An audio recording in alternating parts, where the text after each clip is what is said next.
Alright, so in this video I'm going to show you how to install and set up Express, which is a node module. It's a pretty big module. It's a framework that gives us a routing system. It gives us the ability to add different template engines, utility methods, and all types of stuff. So first thing we're going to do is I have this folder, My Express, which is blank, and I have my command line opened in that folder. So we're going to go ahead and run npm init. Okay, and that's going to create a package.json file for us. So we'll say simple express application. And for the entry point, I'm going to call it app.js. And then just enter through the rest of those. And that should create a package.json file. Alright, so now we're going to open that up. Let me just snap this to the side here. And let's see, what do I want? This right here. So this is expressjs.com. This is the documentation and all that for Express. So you might want to look through that in addition to these videos. And you can see that how we install this is npm install express. Now we can run that, and if we add the save flag, it'll get added to this package.json file. But then I want to show you another way we can install modules, and that's by adding them to this file and then just running npm install.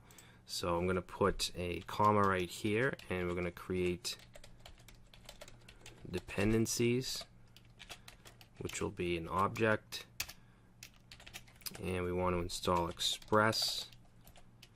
And then here would be the version number we want to use. Now I want the latest version, so you can actually use an asterisk for that. And then there's one other module I want to install, which is called Body Parser, and that's used to parse various content, JSON, HTML. It allows you to get data from forms if you want to do that, and some other stuff. So we're going to use that, and we'll get the latest version. And then I'm going to go ahead and save this. And now they're not installed yet. What we need to do is go back to our command line and then run npm install. And it'll look in that file in the dependencies and install anything that's there. Okay, so now if we go back to our folder, which I'm going to open up in my editor. So let's see, we're in C drive, I think. Projects, My Express. Okay, so you can see now we have a node modules folder with Express and Body Parser. So those have been installed. And I'm just going to make this thinner and this wider. Okay, so now that we have that, we need to create our entry file, which is going to be app.js. So we'll say new file, save as app.js. And in here, first thing we're going to do is bring in Express. So we're going to say require Express. Okay, and I'm also going to bring in the body parser.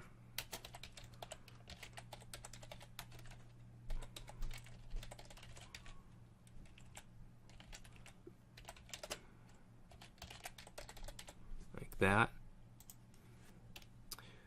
And let's also bring in the path module, which is a system module. It's used to work with file paths. And that should be all we need to bring in for now. Now to instantiate our Express application, we need to set a variable. We're going to call it app, and we're going to set it to Express. Okay. Now I want to talk about middleware for a second. Okay, Express has this concept of middleware, which is basically a function that has access to the response and request objects.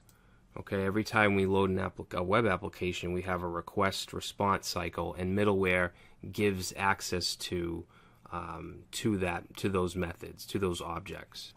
So there's various things that they can do. They can execute any code, so whatever program, whatever you want to run. They also can make changes to the request and response objects. They can end the request and response cycle, and they can also call the next middleware function in the task. All right, so a lot of the modules, such as Body Parser, they have their own middleware that we need to set up. All right, and we can also create our own middleware. So to give you an example, we could say something like app.use. Okay, that's how we can call the middleware, and that takes in a function, and it has access to the request, the response, and the next objects. And then we could do whatever we want. Okay, so let's say console.log, and let's say we want to show the time.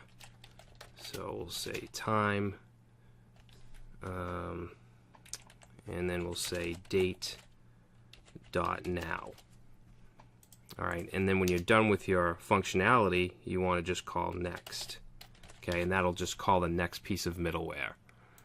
All right, so that's some custom middleware. Now Body Parser has its own, which is just a couple lines. So we're going to put that in. So we have app.use, and we're going to paste in here, or not paste in, but type in Body Parser.json, and then we want app.use Body Parser.url encoded, and then we just pass in there an object with extended set to false. Okay, so that's the middleware that's required for Body Parser. So now what we're going to do is we're going to take that app object and we're going to call listen, and then pass in a port we want to listen on. So we'll say port 3000, and then I'm just going to do a console.log, and we'll say server started on port 3000. Alright, and you may want to put the port in its own variable, and then we'll just do that.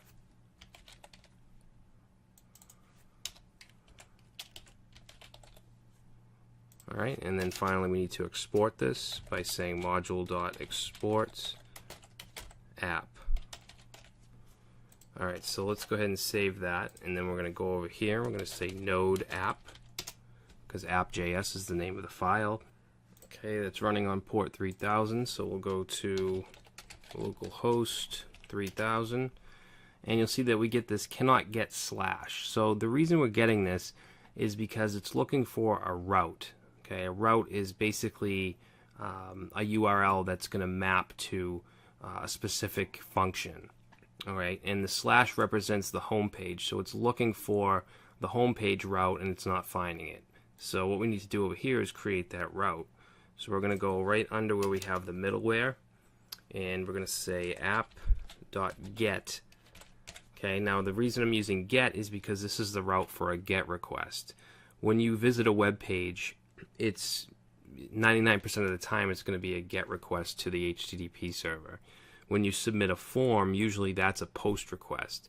So a good way to think of it is a GET request is getting something from the server. A POST request is usually made to post something to the server. So for instance, when you sign up for a website, you're registering your information, you're uploading that to the server. And then you also have a PUT request, which is usually updating content that's already there, and then a delete request, which of course deletes content. So we want a GET request, and we want it to go to slash, which is basically the URL without any full file or folder. So slash, and then second parameter will be a function, and that's going to take in a request and response. Okay, and then for now, let's just say res.send, and just put in here, we'll say hello world. Okay, save that. Now if I reload, it's not going to, nothing changes because we need to restart the server. All right, now, oh, and you can see the time is showing too. That's from our middleware. Now, a good utility to use with Node.js is NodeMon, and what that does is it'll watch your file, it'll watch your application to see if you save it and anything changes. If you do, it'll reload the application for you.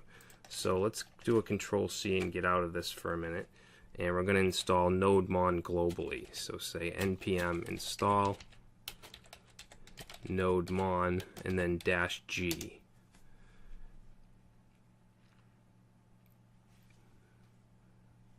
Alright, and then you should be able to run that from anywhere since it's global. Alright, so let's go in here and say node mon. Okay, so you can see it's watching port 3000. If I reload, we get hello world. Now let me just do an update here. I'll just put an exclamation and save it. And then if we go back over to our browser and reload, you'll see that it updated without us having to restart the server. Now let's say we wanted to make a route for an about page. So if we go app.get and then say /about, and here we'll say about page, save that, and then if we try and go to /about, we get about page. Okay, so we can now create as many routes as we want. Now this is the dynamic way to do things. In the next video I'm going to show you how to load up a template, how to use a template engine, but I also want to show you, before we do that, how you can use static pages as well. Okay, so if you have an HTML page you want to load and you don't want to use a template or go through routes or anything, you can easily create a new folder. Let's call it public, and that's where we'll want to put all of our static files. So let's say new file, we'll save it as hello.html, and then what we need to do is go to our app.js, and we need to tell the system what folder to look for to use as our static folder. Alright, so up here you can see we imported path, so we're going to use that, and there's just one line of middleware we need to add. So I'm going to say app.use, and in here we're going to say express.static, and then in here we're going to pass in path.join, and in here we want to use a double underscore and then dir name, which is basically telling it we want the current directory. Actually, wait, there's no parentheses there. Okay, so we're going to put a comma and then put in the name of the folder, which in our case is public, and you can call it whatever you'd like.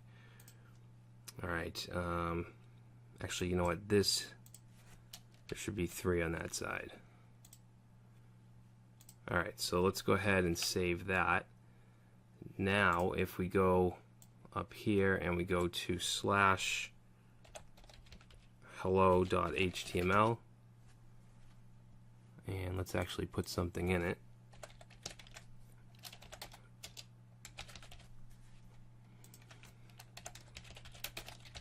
Alright, so we'll save that, reload, and we get hello world. Okay, so you can put all your static files in there. This is also usually where you would put your style sheets, client-side JavaScripts, things like that, jQuery. You would put it in there, and then you could just simply point to it. For example, let's say new file, we'll save it as style.css, and we'll say body, and we'll give it a background. Alright, so now in my index file here, I can say link style sheet, and I should just be able to point to style.css. And there we go. Alright, so that's how we can include static files. So in the next video, like I said, I'm going to give you an example of a template engine we can use so that we can actually load templates and render pages rather than just text.